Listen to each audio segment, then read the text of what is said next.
Hey guys, welcome to the start of Geometric Sequences.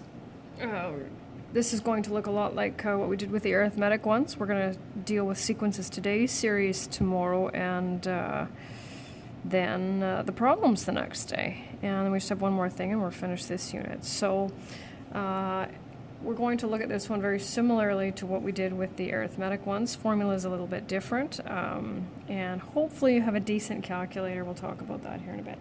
So this time we're looking for A is the first, just like it was with the arithmetic, but instead of a common difference, we have a common ratio, and then what that means is multiplying the previous term to get the next one. So just writing the first four terms of the geometric sequence, we start with our A being 4, and then of course we multiply by -2 to get the next one. So watch out, when we multiply a negative by a negative, we get a positive.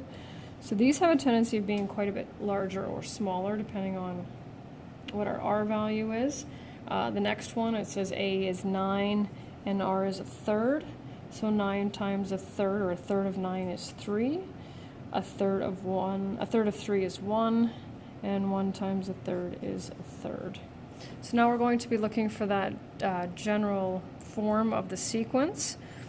So now what we want here is, and this is very similar to what we did with the arithmetic ones, we want the sequence as the first term multiplied by the common ratio. So using this, how do we get from here to here? Well, 2 times 3, that's our common ratio, right? Sliding over here so you can pretty much see everything, which is good. Starting with 2, remember. So to get to this one, 2 times, we have to make sure that we use that common ratio, so 3 times 3. And you can see that we've just added another 3. 2 times 3 times 3 times 3. And now we're going to write that in terms of our variables, so A being the first term and R being our ratio, so A times R. A times R, or R squared.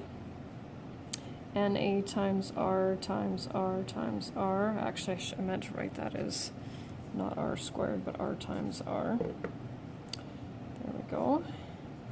And now we'll go AR squared, and AR cubed. And once again, what is the relationship between this exponent and this value right here? If this is our fourth term, we can see that we take this one minus this one.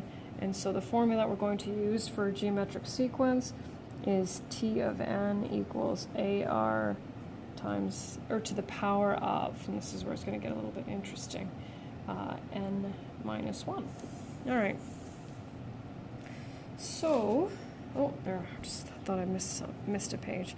Calculate the 10th term for each geometric sequence using a formula. Leave your answers in simplified proper or improper form where necessary. So, again, if this helps you, then do it, and if not, then go right into the whole calculation piece. So we want the 10th term. A is 6, common ratio is -2, and because we want the 10th one, it means we have 10 terms. So T of n equals AR to the n minus 1. 10th term is... this part I'm not really concerned of. Now remember, we always need to follow order of operations. So we will do the exponents first, because there's nothing we can do in the brackets. Okay. And we will make sure to evaluate the exponents before we multiply it by 6. I don't need all steps, but it's really important to follow order of operations. Your calculator will do that for you. And you can see how we're getting some pretty large values here, but of course anytime we're going to multiply, we're going to get some large values. So this one will test your calculator, and I don't know what type of a calculator you're using. So I won't bother filling in those. I'm just going to tuck this up here. T of n equals AR to the n minus 1. So again, we're looking for the 10th term. 100 is my first term. My R value is a fraction.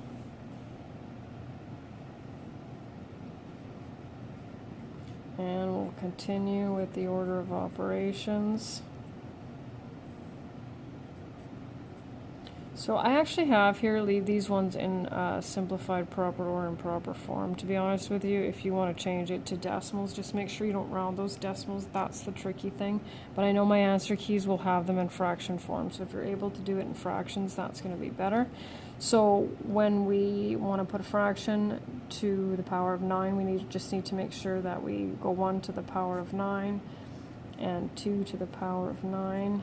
When we multiply fractions, we multiply numerators and denominators and simplify. So that's it right there. Oops, shoot, that's an 8, sorry. So I'm just going to type that in on my calculator. Yeah, so I end up getting 0.1953125. For this, I would say don't worry about that. Just make sure you don't round any. Otherwise, that's clearly not going to be the right term. So, but if you're able to do it in fraction form, then do that. Okay, this is going to be a little interesting. So it says determine the number of terms in the following geometric sequence: 2, 4, 8, all the way up to 1024. So we already know that we're going to be looking for n. Okay, so I'm going to put that formula in there. And it's going to be a little bit different. So it's kind of the introduction to logarithms, which is a button on your calculator, but we're not going to use that button or anything. We're just going to do it by trial and error. So we can't do anything with this right away. So what we can do, though, is we can deal with this, right, because this is separate. So we're going to divide both sides by 2.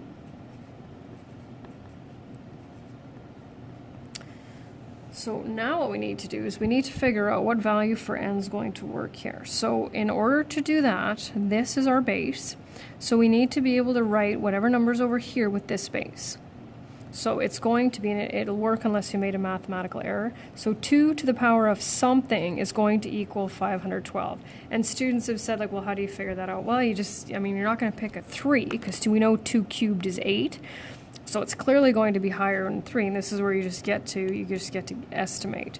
So I did 2 to the power of 8, and I got 256, which means it's darn close to 8. I changed it to a 9, and so 2 to the power of 9 is equal to 512. So because we have the same base, we can now look at the exponents and say that 9 is equal to n minus 1. We solve that simple linear equation, and then we have 10 terms.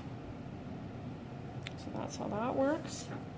And then last but not least, for this one anyway, I've got one of those, and we did this as well. So it says if the third term is 18 and the seventh term, pardon me, is 1458, calculate the common ratio, the first term, and complete the sequence.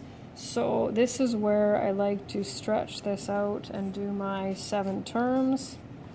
5, 6, 7. I know you can't quite see it, but so I'm going to put this one in for 18 and this one in for 1458. It's all over there. You can see it in the completed notes. So this is again something, we did this with the arithmetic ones. How many jumps, can I get that all in there? How many jumps are there from the third term to the 7th term? 1, 2, 3, 4. But of course we're dealing with multiplication. So we need to go, so 18 times 4 jumps is going to give us 1458. So we will solve.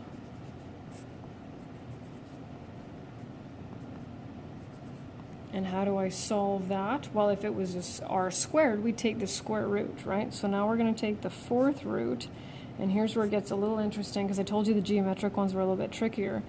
The 4th root of 81 is 3, as well as negative 3. So now we actually will end up with 2 sequences for this one. It only works when you have an even numbered exponent here. That's when it'll work. So r equals plus and minus 3. So that's my first one. I've calculated the values for r. Now I need to determine the first term with a formula. So we go back to the only one that we know.